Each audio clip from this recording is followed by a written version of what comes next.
Meus irmãos, as leituras de hoje estão falando a respeito do fim dos tempos.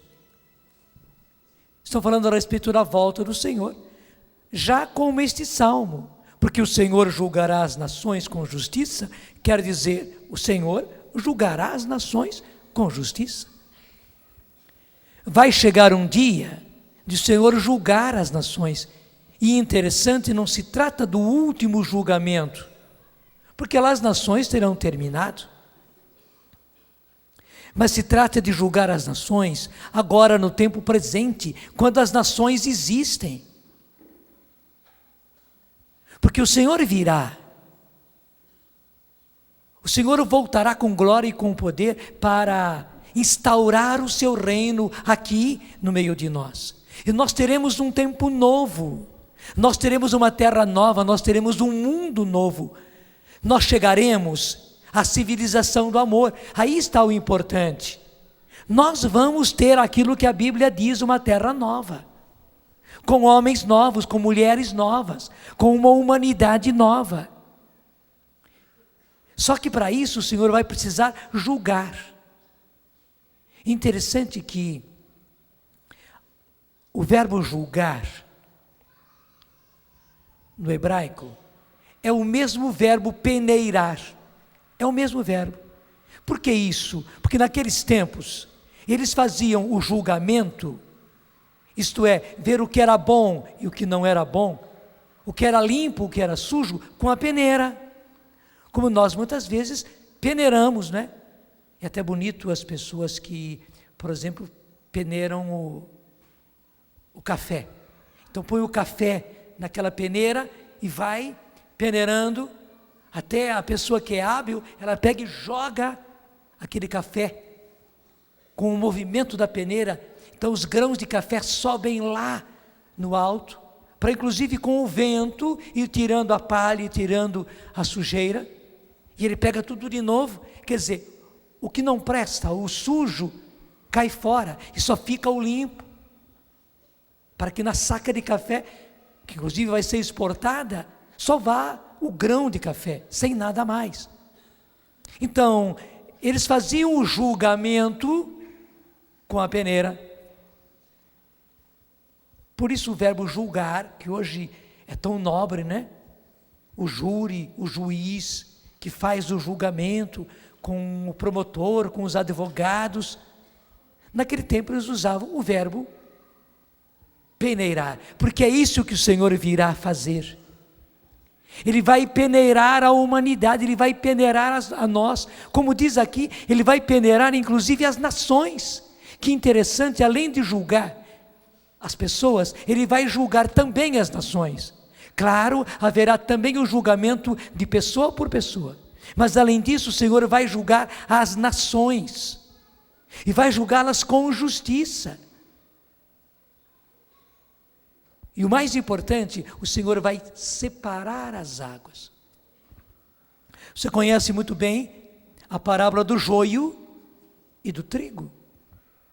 O Senhor virá para separar o joio do trigo. Gente, agora ainda, nós vivemos com tudo misturado, bons e maus. Os que se esforçam para viver segundo a lei de Deus, e aqueles que pouco se incomodam. E o Senhor virá para separar uma coisa do outro. Joio é joio, Ele mesmo disse, o joio vai ser juntado e vai ser jogado no fogo, enquanto que o trigo vai ser juntado em feixes e vai ser levado para o seu celeiro. Veja, mesmo dentro da igreja, nós, igreja, infelizmente ainda nós vivemos uma mistura. Porque há pessoas bem intencionadas, mas infelizmente há pessoas que na verdade não são bem intencionadas. Estão na igreja, até eu diria, estão infiltrados na igreja, até parecem pessoas justas, boas, sem ser. Muitas vezes há pessoas que estão fora da igreja, melhores do que estão dentro, mais sinceras, mais justas, menos egoístas, menos maldosas do que estão dentro. E também dentro da igreja, nós, igreja, seremos peneirados. O Senhor julgará as nações com justiça. O Senhor julgará a humanidade. O Senhor julgará a sua igreja. E interessante que na Bíblia diz que o julgamento vai começar pela igreja, pelo templo de Deus. Mas isso não é para nós tomarmos de maneira má, negativa. Não, graças a Deus, vai chegar a hora em que o Senhor vai separar as águas, porque nós já não conseguimos quase que viver. Hoje é uma luta, hoje é um esforço viver, porque nós estamos misturados em tanto mal. O trigo ficou debaixo de tanto joio, e parece que o joio é que está certo, parece que o mal é que está certo, parece que o corrupto é que está certo, parece que o desonesto é que está certo. E até dá vontade, muitas vezes, de os bons serem maus. E o Senhor está nos prometendo, até o fato de estarmos assim, quando o joio já cresceu, porque o Senhor mesmo disse, você se lembra da passagem, porque os empregados encontraram lá plantado, ainda pequenininho, eles tinham prática, conheciam bem, no meio do trigo apareceu o joio, e já queriam arrancar. O Senhor disse, não arranquem, se vocês forem arrancar agora, vocês arrancando o joio, vão arrancar também o trigo, a terra está fofinha, mistura-se mais ou menos o trigo com o joio, vocês correm o risco de arrancar o trigo junto com o joio, deixem crescer. Quando estiver crescido o trigo e o joio, então daí sim, e até ele diz, virão os anjos, que vão ceifar o joio e vão jogá-lo no fogo. Virão os anjos e vão colher o trigo, e colocá-lo em celeiros, e colocá-lo em feixes, e colocá-lo nos celeiros. Até o fato de o mal ter tomado tal atitude de pouca vergonha, né? Que parece que os bons é que são maus, parece que os corruptos é que estão certos, parece que os desonestos é que são os justos. Isso é um sinal também de que o joio já cresceu. A depravação, gente, chegou a uma situação quase que insuportável, e em muitas ocasiões, em muitas situações, insuportável. Isso é um sinal de que o joio já cresceu, mas graças a Deus o trigo cresceu também, e o Senhor virá em breve para separar o joio do trigo. Então é motivo de nós nos alegrarmos. Primeiro, porque o bem vai ser premiado, mas ao mesmo tempo o mal vai ser retirado, e é por isso que o Senhor não quer que ninguém seja mau, é por isso que o Senhor não quer que ninguém esteja no meio dos maus. O Senhor não quer que ninguém seja joio, embora trigo e joio estejam crescendo junto, Ele não quer que ninguém seja joio. Por quê? O joio vai ser arrancado. Até os verbos são distintos. O joio vai ser arrancado e jogado no fogo, enquanto que o trigo vai ser colhido, juntado em feixes e trazido para o celeiro. Percebeu a diferença? O joio vai ser arrancado, e por isso o Senhor não quer que ninguém seja joio, e é por isso que também que o Senhor está nos dando tempo, porque alguns dizem, bom, se o Senhor viesse, como vocês dizem, Ele viria, mas o tempo passa, vocês falam e nada acontece. E por que é que está acontecendo isso? O próprio São Paulo e o próprio São Pedro, na primeira carta, explicam isso, dizendo que é a misericórdia do Senhor que faz isso. Ele está dando tempo para que os maus se convertam, porque aquilo que não é possível, o joio tornar-se trigo, joio é joio. Entre nós, gente, isso é possível. Mesmo se alguém de nós fosse joio, ainda dá tempo. Mesmo se você fosse, infelizmente, joio no meio da igreja, ainda há tempo. Essa experiência de oração está acontecendo para isso. Porque cada um se conhece, cada um sabe da sua situação, cada um sabe daquilo que vive. E o Senhor sabe muito melhor que joio é joio, que trigo é trigo. É por isso que Ele está nos dando tempo. A misericórdia dEle vai prolongando, dando mais tempo para que os maus se convertam. Então é por misericórdia, não é porque o Senhor seja trouxa, desculpe a expressão. O Senhor não é nadinha trouxa. Pelo contrário, Ele sabe que quando Ele precisar usar da sua justiça, como diz o Salmo, o Senhor julgará as nações com justiça, Ele vai ter que usar justiça. Então, joio vai ser tratado como joio, mesmo que esteja na igreja. E o mais lindo, trigo, mesmo que, por 1000 razões, não cabe a nós julgar, esteja fora da igreja, trigo vai ser tratado como trigo. Estava plantado fora da igreja, mas é trigo, então o Senhor vai recolher para os seus celeiros. Você entendeu? Graças a Deus, há trigo fora da igreja. E quem de nós vai dizer, não, é só na igreja que tem trigo? Não, há trigo também. Claro, é uma exceção, mas que há. Mas o duro é que o joio que estiver no meio da igreja vai ser tratado duramente como joio.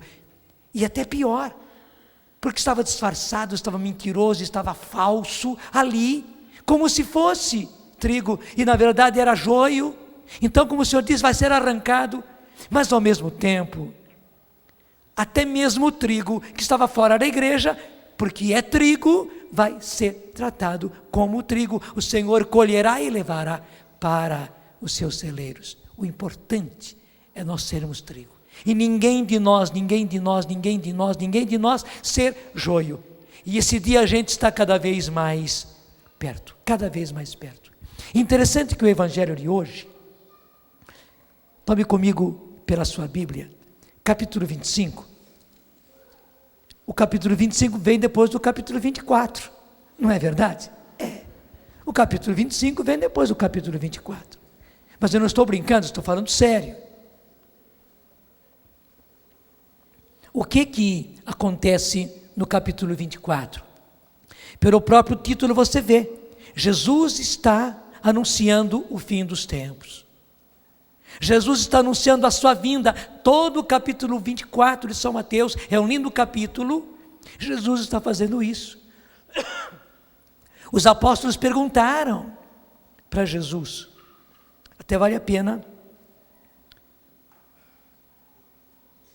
nós vemos aqui mesmo, versículo 3, indo ele assentar-se no Monte das Oliveiras, porque o Monte das Oliveiras fica assim bem na frente de Jerusalém e na frente do templo, é até um espetáculo lindo, porque Jerusalém ainda hoje é cercada de muros, e o Monte das Oliveiras está logo fora dos muros, e lá do alto do Monte das Oliveiras, a gente avista toda a cidade de Jerusalém murada, e bem na frente está o templo. Então, indo ele assentar-se no Monte das Oliveiras, achegaram os discípulos, e estando a sós com ele, perguntaram-lhe, quando acontecerá isso? E qual será o sinal de tua volta e do fim do mundo? Daí para frente, Jesus começa a responder tudo isso. A respeito da volta dele, que são duas coisas distintas. Tanto assim que a pergunta é distinta. Haverá uma volta do Senhor, que não é o fim do mundo ainda. Muitas pessoas misturam tudo, né? Não, eles perguntaram duas coisas, e Jesus respondeu duas coisas. Existem duas realidades. Existe a volta de Jesus, para implantar o seu reino, julgar a terra, julgar as nações, julgar as pessoas, instaurar uma terra nova, uma humanidade nova, o reino de Deus no meio de nós. Teremos homens novos, mulheres novos, o mundo, a civilização do amor, teremos um mundo novo.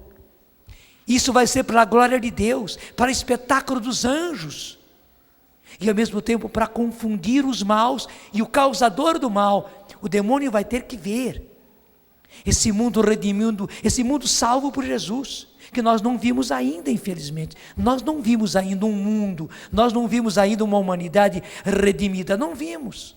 Claro, a redenção aconteceu, mas infelizmente há muito joio, estamos vivendo joio até hoje.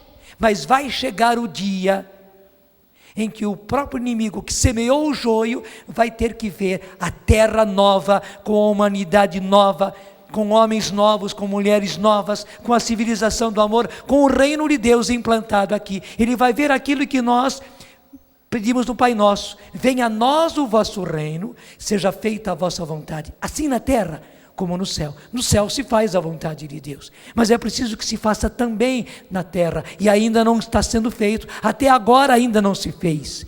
Em toda a terra ainda não se fez, em toda a humanidade ainda não se fez a vontade de Deus. Isso vai acontecer, e é por isso que São Lucas vai dizer: quando começarem a acontecer essas coisas, levantai as vossas cabeças, porque se aproxima a vossa salvação. Gente, o anúncio do fim dos tempos, o anúncio da vinda do Senhor não deve nos causar medo, é ao contrário, é evangelho de São Lucas, mas quem fala é Jesus. Quando tudo isso começar a acontecer, levantai as vossas cabeças, porque se aproxima a vossa salvação. Não é para a gente se enterrar com medo, não, é ao contrário, é alegrar-se, é esperar com alegre expectativa essa vinda do Senhor, porque tudo vai se renovar, tudo vai ser novo, e esse mundo novo está às portas. E então, aqui nesse capítulo 24, Jesus responde a essas perguntas: a sua volta e depois o fim do mundo. Realmente, como muita gente diz, o fim do mundo não está próximo, não. O fim do mundo vai demorar muito tempo. A própria Bíblia diz que haverá pelo menos 1000 anos entre a volta do Senhor e o final do mundo, e o fim, para tudo acabar. O Senhor não está interessado em acabar, porque alguns pensam: não, Deus vem, aquela explosão e acabou com tudo, todo mundo vai para o céu, para o inferno. Não é bem assim. É que as pessoas, infelizmente, não aprenderam a ler a Bíblia do jeito que ela está escrita. Infelizmente, também na teologia se estudou pouco aquilo que se chama escatologia. Escatologia é o estudo do final dos tempos. Então nós misturamos tudo, mas graças a Deus o Senhor está novamente revelando e explicando para nós, e é preciso que nós entendamos esta linda verdade. Terminado o capítulo 24, Jesus conta 3 parábolas sobre o que ele falou, que são os fins dos tempos. A primeira parábola é aquela do começo do capítulo 25, das 10 virgens, que nos fala da vigilância. A segunda parábola é a de hoje, a dos talentos. E a terceira é realmente do julgamento, que está lá no versículo 31, até aqui fala o juízo final, mas não é o final, é isso que nós cantamos: o Senhor julgará as nações com justiça, e fala justamente que o Senhor vai separar os homens, a humanidade, como o pastor separa as ovelhas dos cabritos, porá uns à sua direita, outros à sua esquerda, e dirá aos à sua direita: vinde benditos do meu Pai, porque eu tive fome, eu tive sede. E vai dizer também aos outros: ide para o fogo do inferno, porque eu tive fome e não me destes de comer. É o amor. Mas hoje a parábola é essa dos talentos. Você viu bem, e até acompanha comigo, começava no versículo 14. Acompanha na Bíblia. Será o quê? O fim do mundo. O reino de Deus que vai ser implantado. Será como um homem que, tendo de viajar, presta atenção, tendo de viajar, reuniu seus servos e lhes confiou seus bens. A um deu 5 talentos, a outro 2, a outro 1, segundo a capacidade de cada um, e partiu. Tudo isso é importantíssimo. Ele deu 5 talentos, ele deu 2 talentos, ele deu 1 talento, de acordo com a capacidade de cada um. Ele não foi injusto, ele sabia quanto cada um era capaz de administrar. Por que ele deu 1 só para aquele? Porque ele viu que ele tinha capacidade de administrar um, mas tinha a capacidade de administrar um talento. E por que ele deu 5 àquele outro? Porque ele viu que ele tinha a capacidade de administrar 5. E aquele que recebeu 2, ele viu que tinha a capacidade de administrar 2. Fazer render. E aí que estava o importante. Também o que recebeu 1 tinha capacidade suficiente, e o Senhor sabia muito bem disso, que ele era capaz de fazer render o 1 talento que ele recebeu. E partiu. Isso é muito importante, porque o que aconteceu com Jesus? Ele terminou a sua missão. Ele foi até a cruz, morreu por nós, nos redimiu, ressuscitou, e veio o Pai e o arrebatou. Jesus foi para o céu, está à direita do Pai. É o que a parábola diz. Ele viajou.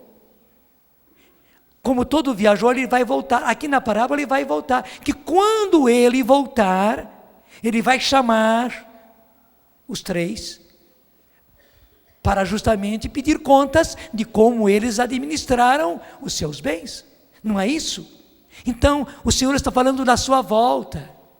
A cada um de nós Ele dá uma quantidade de talentos que nós somos capazes de administrar. Veja, gente, em primeiro lugar, Ele deu a nós a vida, que é o grande bem, é o grande talento, é o grande dom.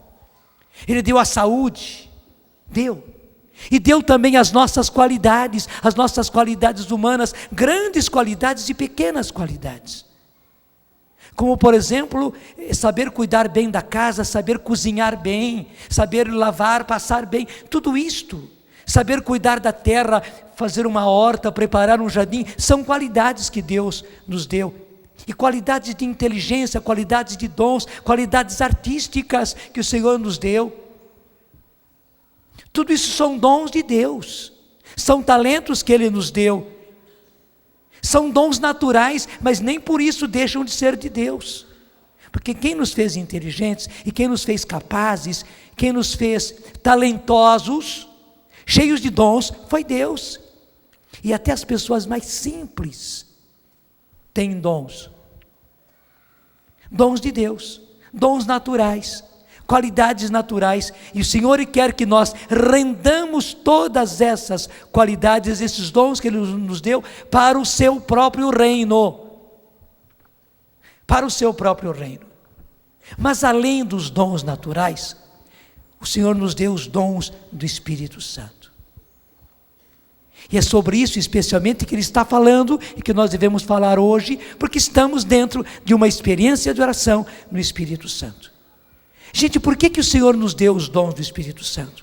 Para nós então ficarmos aí de peito erguido, né? Eu tenho o dom das línguas, eu tenho o dom da profecia, eu tenho o dom da cura, como se eu fosse doutor da lei. Não. Os dons não são para nós, os dons são para os outros. É por isso que os dons também se chamam carismas. É para nós usarmos para os outros. Os dons são como ferramentas que Deus nos deu, e ferramentas muito eficazes para nós construirmos o reino de Deus. Interessante, está lá no livro de Esdras e Neemias, no tempo de Josué e de Zorobabel, que era o governador. Eles tiveram que reconstruir toda Jerusalém, porque os babilônios tinham vindo. Nabucodonosor com seus exércitos vieram e arrasaram a cidade, destruíram tudo, botaram fogo, mesmo profanaram o templo, e o templo foi destruído. Botaram fogo nas coisas do templo, e os tesouros, os vasos preciosos do templo foram levados para a Babilônia. Uma tristeza. Passaram muitos anos no exílio, na escravidão na Babilônia. Mas depois, quando chegou o imperador Tito, o imperador Ciro, o Senhor fez com que Ciro fizesse com que eles voltassem para a sua terra. Uma coisa admirável, Deus colocou no coração de Ciro que eles voltassem. Ciro também era pagão, mas por obra de Deus, ele até promulgou uma lei que eles voltassem, que reconstruíssem Jerusalém. Era lei, foram mandados para fazer isso, e o rei deu todos os meios para fazerem isso, para que reconstruíssem o templo, e eles vieram para reconstruir. Gente, é isso que nós estamos fazendo. O mal veio, igual Nabucodonosor, igual os babilônios, e arrasaram com a nossa terra, arrasaram com a nossa humanidade. Você pensa que isso de os nossos casamentos estarem todos arrebentados, e os que não são, passam dificuldades, e nós vemos ao nosso lado quantos casamentos desfeitos, desmoronados. Nós vemos os nossos filhos, se não são os nossos filhos, nós vemos na casa dos vizinhos, mas também na casa dos irmãos nossos, dos primos nossos, os filhos deles, que portanto são nossos sobrinhos, são nossos primos, nas drogas, na bebida, no adultério, numa vida prostituída, em esquemas de corrupção, na maldade, no egoísmo, no orgulho, na depravação. Você pensa que isso é uma coisa qualquer? Não, foi o inimigo que caiu sobre nós, igual os babilônios, igual Nabucodonosor, para arrasar com tudo, para profanar inclusive o templo de Deus, que somos nós, para profanar o templo de Deus, que são as nossas famílias, para profanar o templo de Deus, que é o casamento, porque é um sacramento. E o inimigo veio em cruel para arrasar com tudo, para incendiar tudo, para profanar. Um verdadeiro sacrilégio é que o inimigo tem feito na nossa cara, e a gente acha que é tudo normal, tudo legal, continua.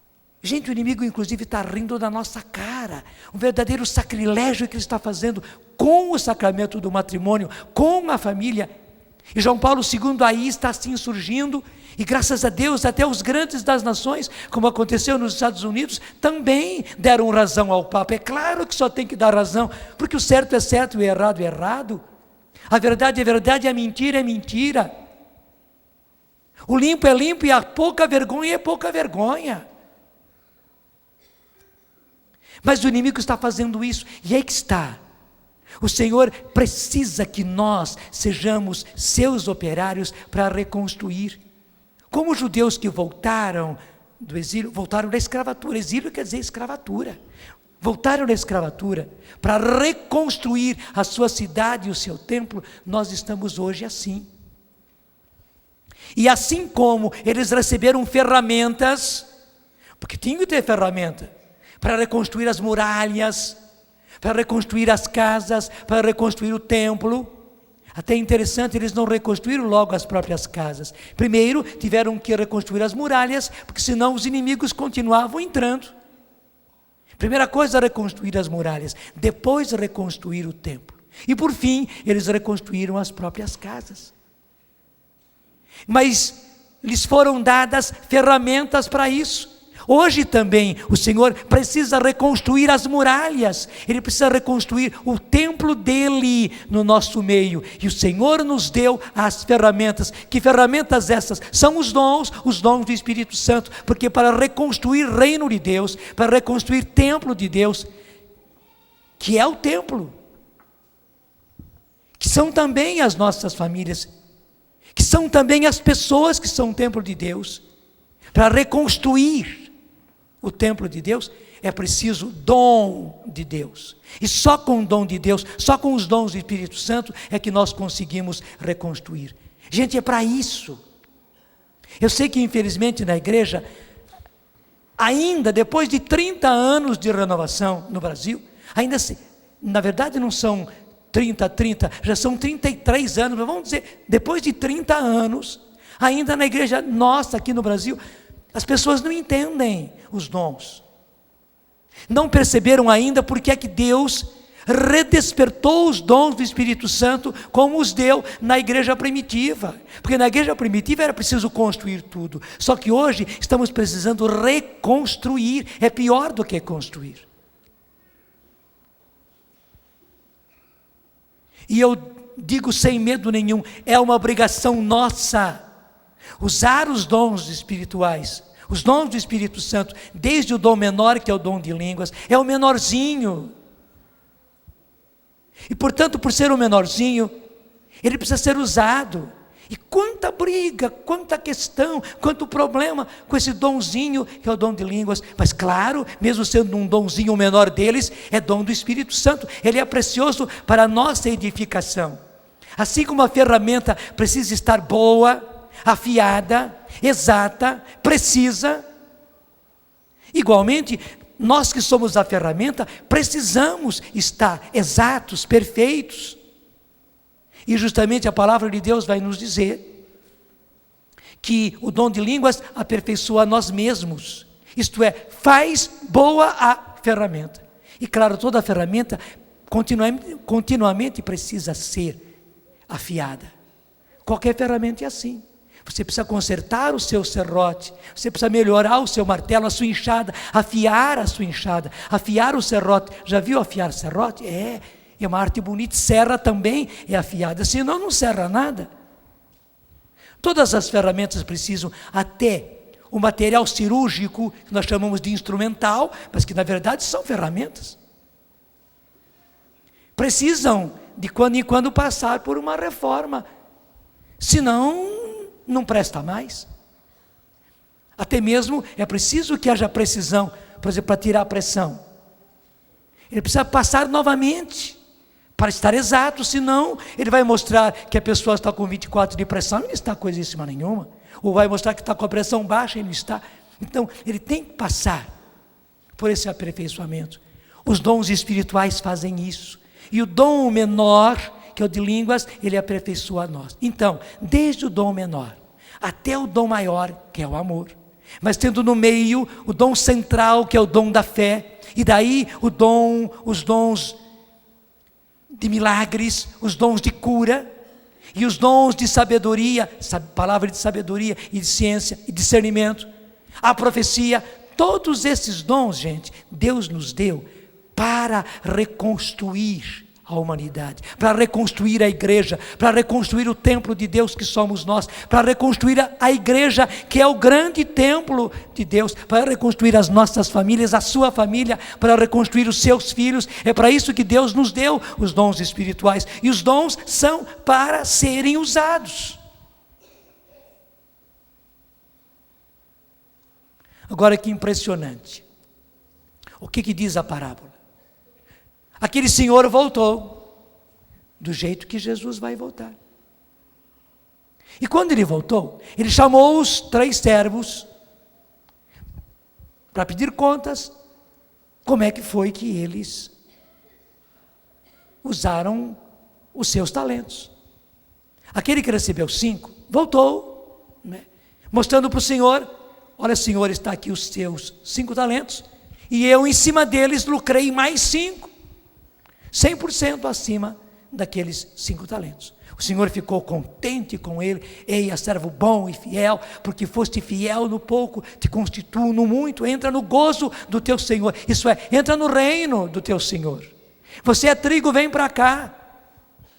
Vem para a terra nova, vem para o mundo novo, que você ajudou a reconstruir. Veja bem, para entrar no reino de Deus, é preciso estar na reconstrução dele. Para entrar na terra nova, no mundo novo, na humanidade nova, tem que participar na reconstrução. É por isso que o Senhor diz: eia, servo bom e fiel, porque foste fiel no pouco. 5 talentos não é grande coisa. Porque foste fiel no pouco, entra agora no gozo do teu Senhor. Vem para o reino, vem participar da terra nova, da humanidade nova, de homens e mulheres novos, do mundo novo. Depois veio o que tinha recebido 2 talentos. E graças a Deus a mesma coisa. Senhor, está aqui os teus 2 talentos.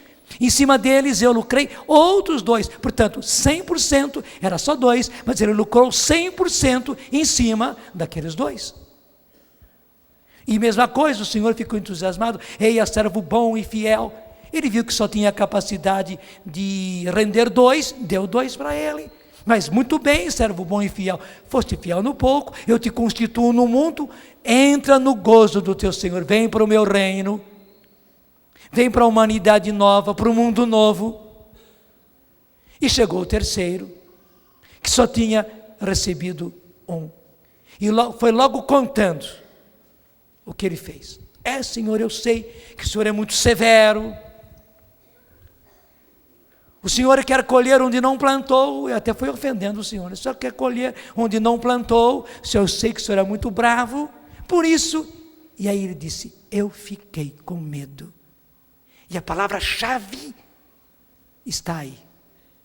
Eu fiquei com medo, tive medo. É o versículo 25. É fácil de guardar. Mateus 25, 25. É a palavra reveladora. Veja bem, da qual nós devemos ter medo. Devemos ter medo de quê? Devemos ter medo de ter medo. Você está me entendendo? Confere comigo, Mateus 25, 25. Começa justamente assim, versículo 25. Leia comigo. Por isso, tive medo e fui esconder o teu talento na terra. Gente, é disso que nós devemos ter medo. Ter medo de quê? Ter medo de ter medo. Aquele homem se condenou na sua própria palavra. Por isso eu tive medo e fui esconder o teu talento na terra.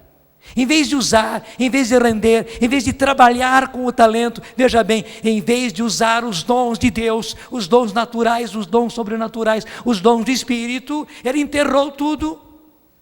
Enterrou por quê? Bom, quando o Senhor voltar, eu vou lá, desenterro e devolvo, e foi o que ele fez. E achou que tinha feito tudo certinho. E o que aconteceu? Versículo 26. Respondeu-lhe seu senhor: servo mau e preguiçoso, sabias que colho onde não semeei, que recolho onde não espalhei. Devias, pois, levar o meu dinheiro pelo menos ao banco, e à minha volta eu receberia com juros o que é meu. Tirai-lhe esse talento e dai ao que tem 10. Nós diríamos, mas que injustiça, tirar do coitadinho que só tem 1 e dar para aquele que tem 10, parece injustiça, não é verdade? Mas é o contrário, porque aquele que tinha 10 porque ele recebeu 5 e lucrou mais 5. Para ele, gente, era muito mais arriscado, porque recebeu 5, mas ele lutou, ele foi à luta, ele aguentou firme.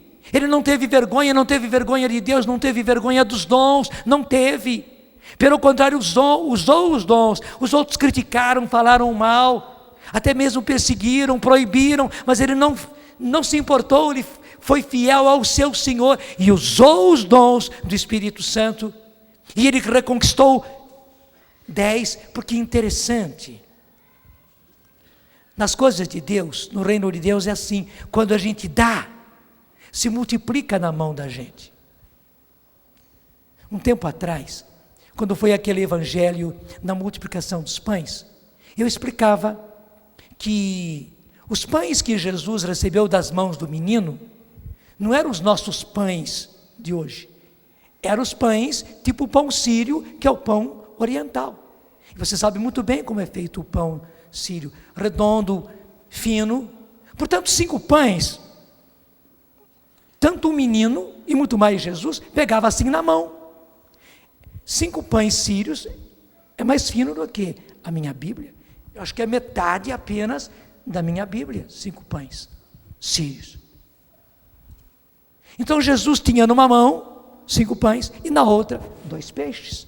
Quem é que não pega numa mão 5 pães e na outra 2 peixes? Era tudo que Jesus tinha na mão. Não pensemos que naquela hora surgiu uma montanha de pão, uma montanha de peixe, e Jesus começou a distribuir. Não. Pelo contrário, Jesus pegou os pães e os peixes e foi dando na mão dos apóstolos. E o menino estava ali ao lado, atento, vendo o que estava acontecendo. Na hora que Jesus dava, porque a questão é dar. Na hora que Jesus dava, usava os pães que ele tem, não para si. Porque veja bem, se Jesus pegasse os 5 pães e os 2 peixes do menino, sentasse na pedra, desculpe, folgadão, né? Jesus não é folgadão, mas suponhamos que ele fosse folgadão, sentasse, pegasse os 5 pães e os 2 peixes, era fazer 2 sanduíches, né? Porque com aquela fome, pegava um pão o peixe no meio, outro pão, e comia o primeiro sanduíche. Segundo sanduíche, né? Um pão, um peixe, outro pão. Sobrava ainda um pão. Se Jesus fizesse isso, os pães e os peixes acabariam na mão e na barriga dele. E acabou. E acabou. Mas não, na hora que Jesus pega, preste atenção a isso, e ele dá na mão dos apóstolos, na hora que ele deu para um dos apóstolos 5 pães e 2 peixes, o menino viu espantado que o apóstolo saiu com 5 pães e 2 peixes, mas na mão de Jesus ficaram de novo 5 pães e 2 peixes. Jesus vira para o outro apóstolo e dá mais 5 pães e 2 peixes, e o menino olha agora o que vai acontecer. Na hora que ele faz isso, ele vê que o apóstolo vira as costas, indo com 5 pães e 2 peixes, e Jesus continua com 5 pães e 2 peixes, assim com o terceiro, com o quarto, com os 12 apóstolos. O menino viu esbugalhado que acontecia isso, e é bem provável que Jesus, depois de ter dado para cada apóstolo os 5 pães e os 2 peixes do menino, e ter ficado ainda com os seus 5 pães e os seus 2 peixes, Jesus, até com um sorriso, deve ter dado de novo para o menino os 5 pães e os 2 peixes dele. E o menino viu espantado que ele pegou da mão de Jesus 5 pães e 2 peixes, e na mão de Jesus continuaram 5 pães e 2 peixes. Você está me entendendo? Na hora que a gente dá, a gente não acaba, multiplica.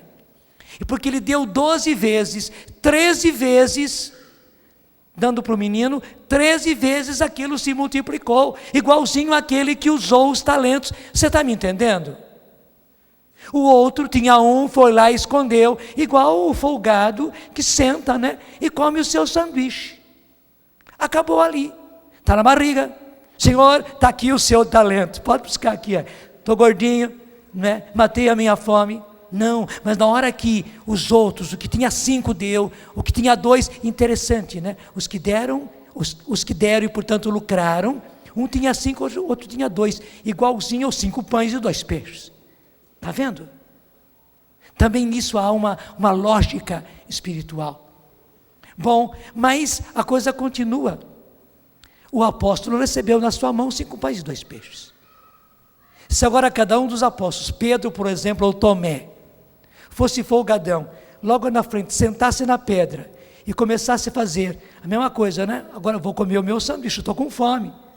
Se todo mundo está, farinha pouca, meu pirão primeiro. Então eu vou garantir aqui o meu sanduíche. Se o apóstolo sentasse na pedra e comesse o pão e o peixe, acabou com ele. Parou nele, morreu aí. Mas não, como o apóstolo pegava os 5 pães e os 2 peixes de Jesus e dava para alguém, na hora que ele dava para alguém, a pessoa recebia, mas na mão do apóstolo, e aí os apóstolos começaram a ficar espantados.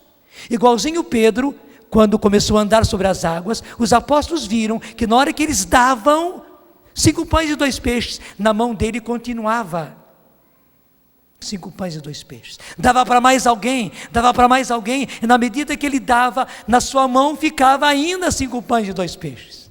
E no final, depois de darem para toda aquela multidão, sobrou ainda os 5 pães e 2 peixes para ele comer. Me entendeu?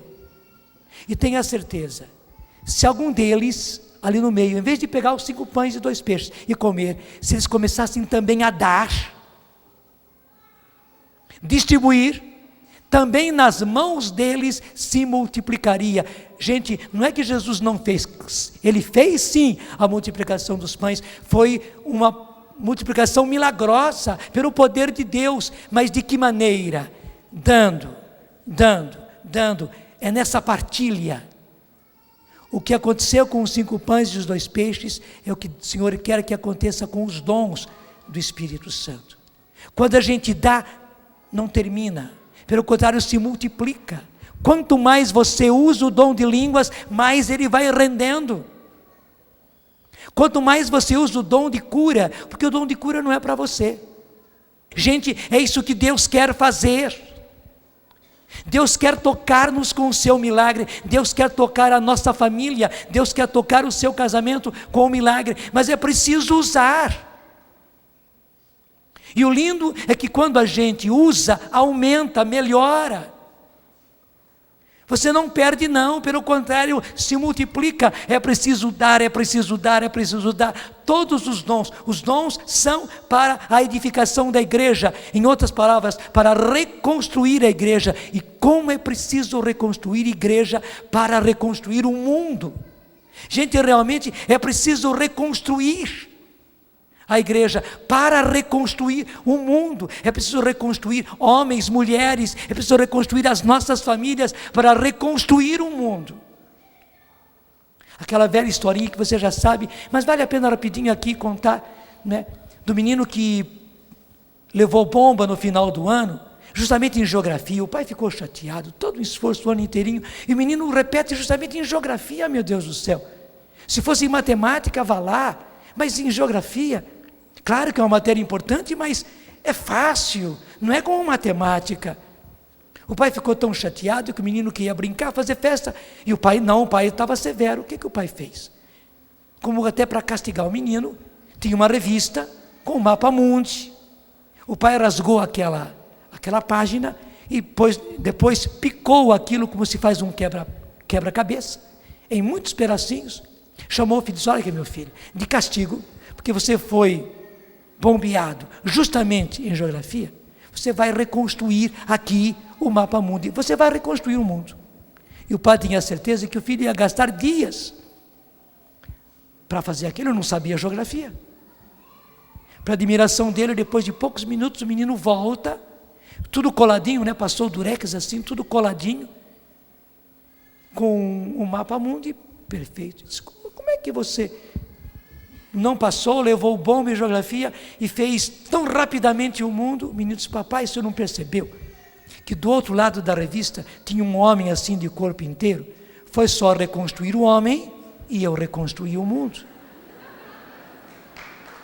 Você entendeu, não entendeu?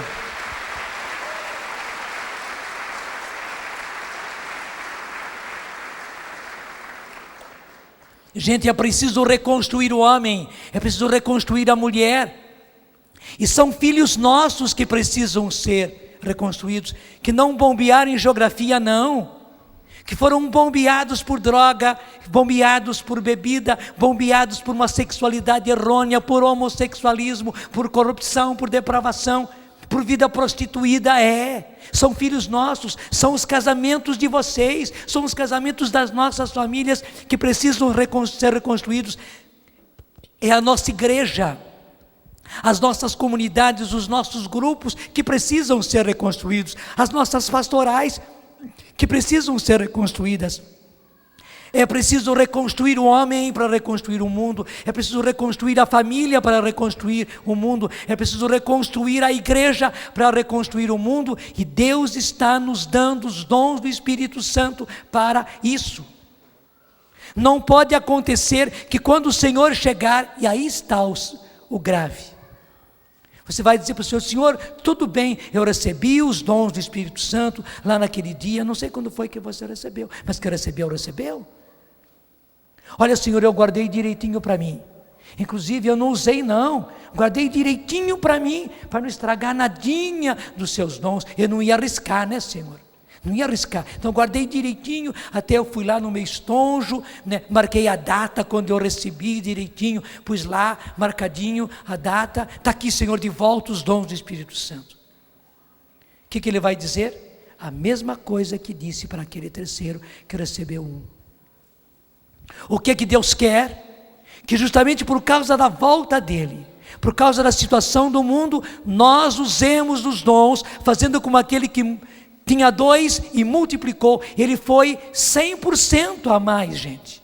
Como aquele que, para quem era mais arriscado, ele tinha 5, o outro tinha só 1, era muito mais fácil.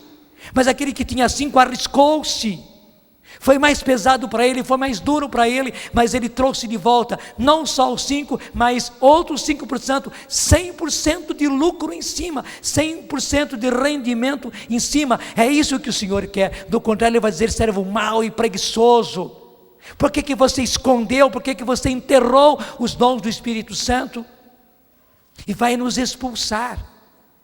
E a gente não vai fazer parte do reino, da terra nova, da humanidade nova. Veja bem, não são somente os maus, são também aqueles que usam mal os dons de Deus. Você me entendeu?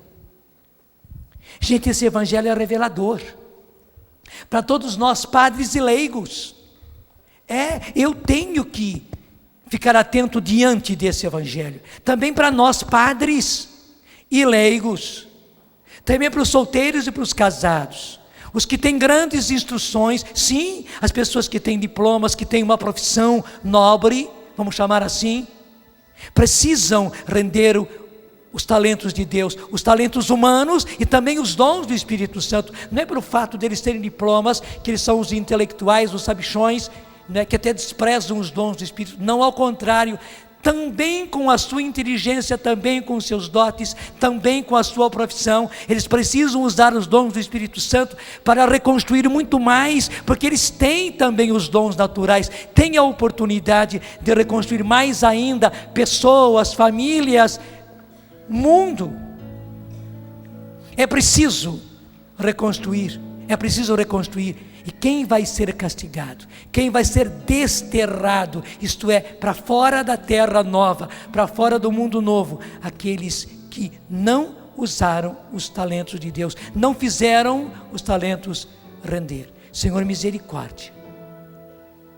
Senhor, nós estamos entendendo nesta tarde porque o Senhor nos deu os dons do Espírito Santo para reconstruirmos, Senhor. Outros usarão os dons em nosso favor para nos reconstruir, e nós usaremos o dom menor, que é o dom de línguas, para a nossa reconstrução. Mas os outros dons, que são 8, Senhor, um é para nós e 8 são para os outros. Os outros dons nós precisamos, o Senhor vem nos mostrar que precisamos usar, não podemos guardar, não podemos esconder, não podemos enterrar. Pelo contrário, Senhor, temos que fazer render, porque na medida que nós usamos, eles se multiplicam nas nossas mãos, como os 5 pães e os 2 peixes. Senhor, nós precisamos usar os dons, para que eles se multipliquem em nós, Senhor. Eu não posso enterrar, pelo contrário, Senhor, eu preciso aprender corajosamente a usar um por um dos dons, orar pela cura dos outros, Senhor. Sim, até mesmo orar para que milagres aconteçam. A minha parte é orar, é pedir. Quem faz o milagre é o Senhor, quem faz a cura é o Senhor. Eu tenho, Senhor, que me abrir para o dom de palavra de ciência e usá-lo, Senhor. Me abrir para o dom de palavra de sabedoria e usá-lo. Eu não sou nada, mas a sabedoria é tua, a ciência é tua, Senhor. Eu tenho que me abrir ao dom de profecia, para que o Senhor fale através de mim. Quem sou eu? Não sou nada, mas o Senhor quer falar, e o Senhor quer profetizar para o teu povo, para reconstruir o teu povo. Senhor, que eu me deixe usar, e assim, dom por dom, Senhor. Desde o menor até o maior, especialmente o dom da fé, Senhor. Que eu use o dom da fé, porque é pela fé que eu vou usar o dom de línguas. É pela fé que eu vou ousadamente usar o dom de ciência. É pela fé que eu vou usar, Senhor, o dom da cura e o dom do milagre, que não é meu. É o Senhor quem cura, mas cura através da oração que eu faço. Eu oro, eu peço, e o Senhor cura. Eu oro, eu peço, o Senhor faz milagres. Obrigado, Senhor, porque é isso que Tu queres fazer. Muito obrigado, Senhor. Dá-me a graça. Eu não quero chegar naquele dia e ser repreendido e ser expulso. Pelo contrário, embora recebendo um só, eu quero ganhar 100% em cima dele. Eu vou te dar 2, mas esse 2 será 100% em cima do 1 que eu recebi. Senhor, dá-me a graça.